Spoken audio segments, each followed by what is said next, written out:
Quatrième vidéo sur les équations, on va voir comment résoudre les équations où on voit un produit qui vaut 0 ou un quotient qui vaut 0. Ça s'appelle des équations produits ou des équations quotients. On en fait pendant toutes les années du lycée. C'est très très courant qu'on ait besoin de résoudre ce genre d'équations. À chaque fois qu'on fait un tableau de signes pour une fonction, par exemple, ou un tableau de signes pour la dérivée d'une fonction, on y va. On va commencer par l'exemple de gauche. On a un produit nul. On le reconnaît tout de suite parce qu'on a une équation de la forme A fois B égale 0. Pour résoudre ce genre d'équation, c'est assez simple. Soit c'est A qui vaut 0, soit c'est B qui vaut 0. C'est la seule façon d'annuler un produit, soit le premier facteur est nul, soit le deuxième facteur est nul. Si c'est A qui vaut 0, ça veut dire que 4 moins x égale 0. Ça veut dire que x égale 4. Et si c'est B qui vaut 0, ça veut dire que 2x moins 1 égale 0. Ça veut dire que x égale 1 demi. On a donc deux solutions possibles pour notre équation de départ, soit x égale 4, soit x égale 1 demi. Voilà comment on gère les équations produits. Maintenant, regardons à droite, on a une équation quotient, c'est-à-dire un quotient, donc une fraction, qui vaut 0. Pour avoir une fraction qui vaut 0, la seule solution, c'est que ce soit le numérateur qui soit nul. Ça veut dire qu'ici, c'est x moins 2 qui doit être égal à 0, c'est-à-dire x égale 2. Il faut quand même faire attention à une chose, c'est qu'on a un dénominateur quand on a une fraction, et il faut vérifier que le dénominateur ne peut pas s'annuler. Il faut penser à éliminer s'il y en a des valeurs interdites.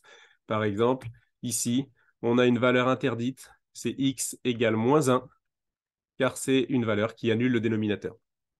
Ici, on a un exemple un peu plus compliqué, voire carrément effrayant, il faut dire les choses. J'ai ajouté des constantes b et d juste pour voir que ça va se manipuler, ça ne va pas nous embêter plus que ça va se manipuler comme des nombres. Ce qui est important ici, c'est d'observer qu'on a surtout des opérations de multiplication et de division. Et ça, c'est plutôt une bonne nouvelle quand on étudie une équation égale à 0. On est très très content d'avoir des formes factorisées. On essaye d'éviter au maximum, au contraire, les formes développées. Alors c'est parti, on a une équation quotient. Donc la seule façon d'avoir la fraction, toute la fraction qui est nulle, c'est d'avoir le numérateur qui est nul. Le numérateur est lui-même un produit de trois facteurs, un facteur x carré, un facteur x moins 4b et un facteur 2d plus x. Pour que ce produit soit nul, il faut que l'un des facteurs soit nul. Donc soit c'est x carré qui vaut 0, soit x moins 4b vaut 0, soit 2d plus x vaut 0. Il n'y a plus qu'à résoudre séparément ces trois petites équations. Pour avoir x carré égale 0, la seule solution, c'est que x soit égal à 0. Ici, on a x qui va être égal à 4b. Et enfin, x va être égal à moins 2d.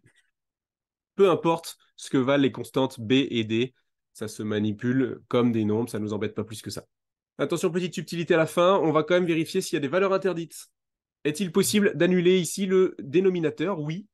On a un carré, alors vous avez retenu qu'un carré est toujours positif, mais pas forcément strictement positif. Un carré peut être nul. Et ici, on a une valeur qui peut annuler tout ce carré, c'est quand x vaut moins 2.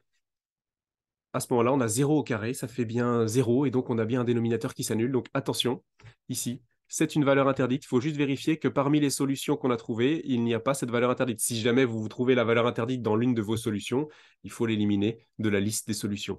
Donc au final, on a trois solutions, x égale 0, x égale 4b ou x égale moins 2d.